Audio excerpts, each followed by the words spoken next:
Was checking my emails a few weeks ago when I noticed a message from Harbor Freight notifying me about their new brushless DC motor-based reciprocating saw. New brushless too? Yeah, baby!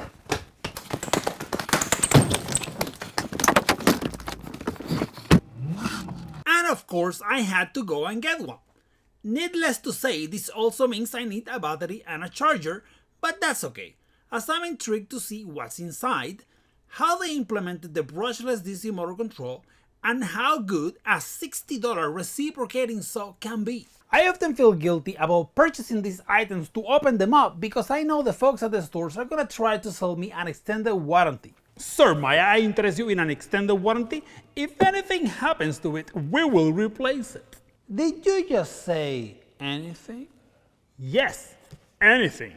Man, I don't know if you realize it, but the only thing that is gonna happen to this tool is anything. But before we get into this carnage, I thought of taking the tool for a spin and perform some cuts.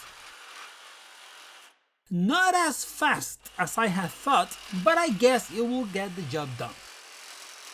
Something I wanted to check was the 3200 revolutions per minute claim. For that I used a little trick in which a magnet was fixed into a blunt blade and allow it to run as close to a Hall sensor as possible. The result was a square wave at the oscilloscope, which I was able to measure as 3200 RPM indeed. It is time to take a peek inside. Looking forward to discovering what may lay ahead, was able to remove the screws in no time. But to finish this dismantling, 4 screws protected by this rubber remain elusive. This rubber proved to be quite the challenge, which is why I had to get surgical with it. Sorry, dude! We can finally see how it was all put together, and I must admit it looks pretty nice. Before I start cutting wires, I take the system for one last stage of discovery by looking at the 3-phase inverter signals under the scope. It is time for what that Harbor Freight warranty salesman warned me about. Because you know, I'm just trying this guy to see what components were used and what kind of implement was put in place. Heat, acetone, and lots of labor are employed to see what's inside.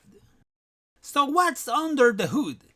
This solution revolves around a Holtec HT66 FM5240 brushless DC microcontroller, a Princeton Technology PT5619 3-phase gate driver, and 6 NCE 40H21 40V 210 amp N-channel MOSFETs.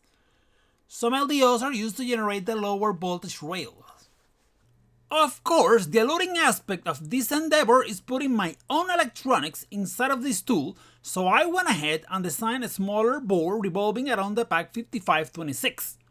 The reference design is called QSAW 5526, and I am looking forward to receiving the board, putting it together and bringing the tool back to life with this awesome yet tiny 3-phase inverter. A lack of patience got me thinking, why wait? Surely I can use some of my existing designs, right? What if I use the PAC5523 board I used for the battery operated lathe? If you haven't watched that video, be sure to take a look. Did a quick test fit and sure enough the board will go in.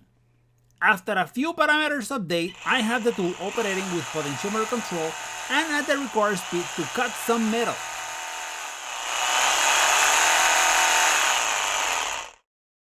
Let's put a blade and reciprocate some love!